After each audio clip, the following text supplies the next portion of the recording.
मानो चिड़िया उड़ते उड़ते थक जाती है और उसे एक केले का पेड़ नजर आता है। चिड़िया उस केले के पेड़ के नीचे जाकर छांव में बैठ जाती है। थोड़ी देर आराम करने के बाद जब चिड़िया वहाँ से जाने लगती है तो वो केले का पेड़ चिड़िया से कहता है, चिड़िया चिड़िया, क्या तुम भोजन की खोज के लिए आई थी? हाँ पेड़ जी, मैं सुबह से दाना ढूंढ रही हूँ मगर अभी तक मुझे दाना नहीं मिला। मैं एक चमत्कारी पेड़ हूँ। मैं सिर्फ उसे ही अपना फल देता हूँ जो दूसरों की मदद करता है। मगर आपके ऊपर तो एक भी केला नहीं लगा हुआ। मैं अपने केले छुपा कर रखता हूँ। जरा मेरा ये वाला बड़ा पत्ता हटा कर देखो। चिड़िया जब वो बड़ा पत्ता हटाती है तो उसके नीचे एक बड़ा पके हुए केलों का गुच्छा था। हैरान हो गई हो ना? तुम इनसे जितने चाहो केले ले सकती हो, मगर मेरी एक शर्त है। शर्त? वो क्या पेड़ जी? तुम जितने भी केले लोगी उनमें से आधे केले तुम्हें किसी गरीब पक्षी को देने होंगे। पेड़ जी, मैं वादा करती हूँ मैं ऐसा ही करूँगी। फिर चिड़िया उस पेड़ से 4 केले ले लेती है और वहाँ से चली जाती है।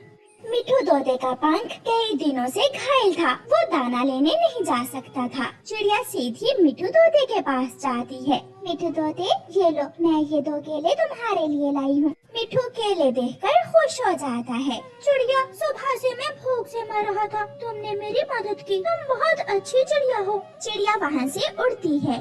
अपने घर जाकर मम्मा चिड़िया एक केला खुद खा लेती है और एक केला अपनी बेटी को दे देती है। मम्मा, ये केला तो बहुत मीठा था। हाँ बेटी, मैं कल भी ऐसे ही मीठे मीठे केले लाऊंगी। केला खाकर मम्मा चिड़िया छिलका खिड़की से बाहर फेंक देती है। वो पेड़ जिस पर गोरी कवि बैठी हुई थी, छिलका जाकर गोरी कवि के सर पर लगता है। मैं यहाँ भूख से मर रही हूँ और ये चिड़िया मीठे मीठे केले खा रही है। मैं चिड़िया से पूछती हूँ कि उसने ये केले का फल कहाँ से लिया है।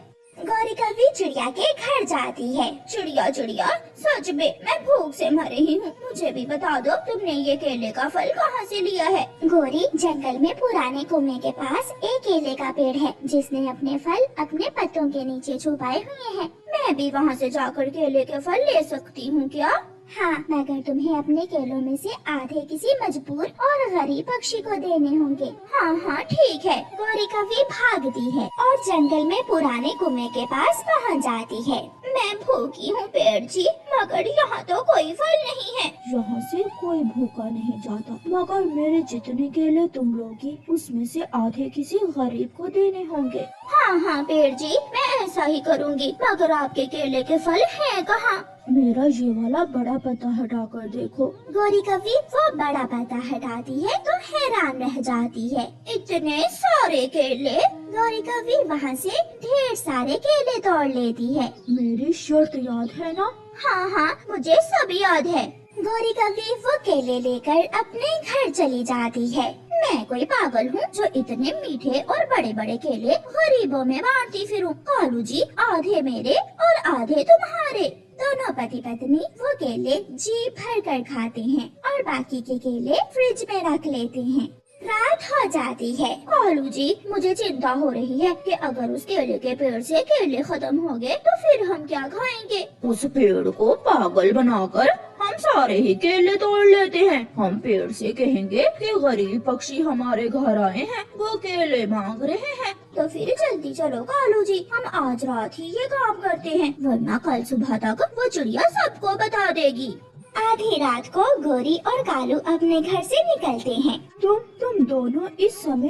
पेड़ जी, हमारे घर में जंगल के सारे गरीब पक्षी इकट्ठे होकर आ गए हैं। मैं बहुत दयालु हूँ ना, इसलिए आप ऐसा करें, हमें अपने सारे ही केले दे दे, हम गरीबों में बांट देते हैं।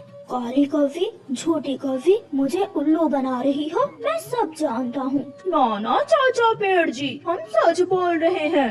मुझे मालूम है काली कवि, जो केले तुम कल लेकर गई थी तुमने वो भी खुद ही खा लिए, और लालची कव्वो फिर से आगे हो मुझे पागल बनाने। केले का वो पेड़ अपने एक बड़े पत्ते से गोरी और कालू को मारने लगता है। गोरी और कालू जान बचाकर वहाँ से भाग जाते हैं और दोबारा वो पेड़ उन कौवों को कभी केले नहीं देता। जबकि चिड़िया वहाँ से हर रोज केले खाती है। किसी जंगल में सभी पक्षी बहुत खुशी खुशी रहते थे और फिर एक दिन उस जंगल में एक काली बिल्ली आ जाती है। काली बिल्ली जंगल के पास पहाड़ों में एक गुफा में आकर छुप जाती है। वो बूढ़ी काली बिल्ली थी। अब शिकार करना उसके लिए इतना आसान न था। जब उसे भूख लगती है तो वो सोचती है, म्याऊं, अब इस गुफा में भूख से मरने से अच्छा है मैं जंगल में जाती हूँ और किसी पक्षी को अपने जाल में फंसाती हूँ। म्याऊं। काली बिल्ली ये सोचकर जंगल की तरफ जाती है। वो चिड़िया के घर के दरवाजे पर दस्तक देती है। चिड़िया की बेटी दरवाजे के सुराख में से आंख लगाकर देखती है।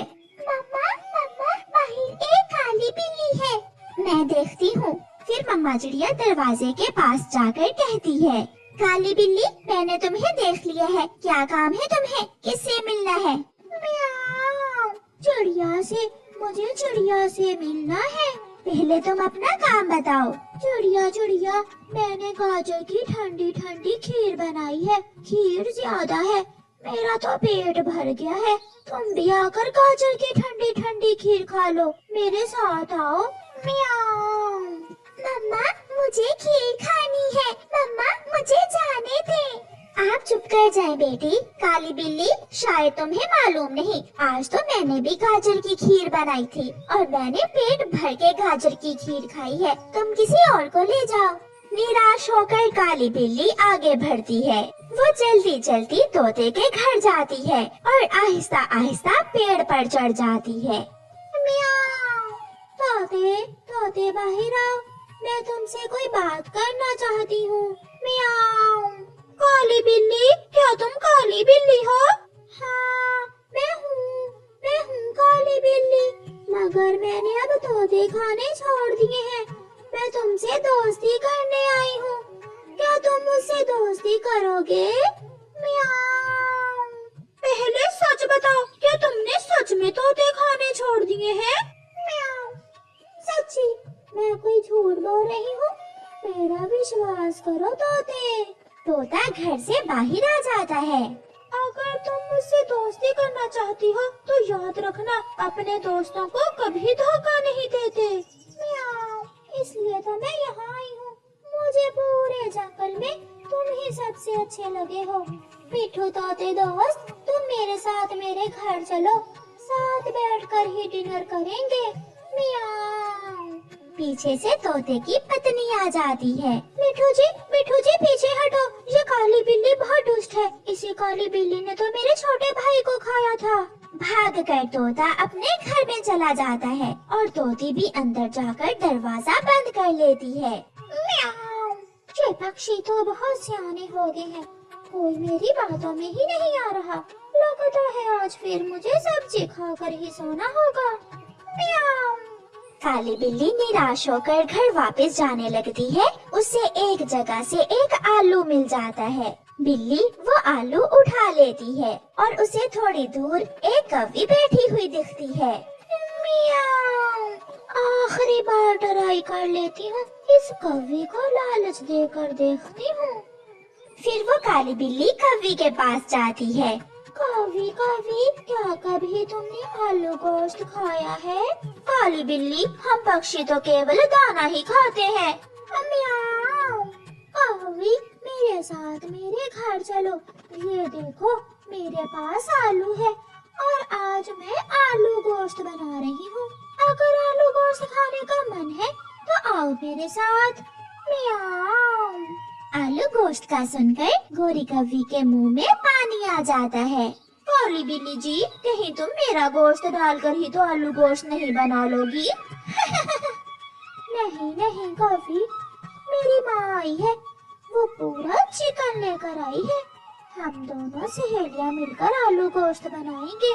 म्याऊं। तो फिर चलो काली बिल्ली, मुझे तुम्हारी बातों में सच्चाई नजर आ रही है। गोरी कौवी काली बिल्ली के साथ साथ चलती है।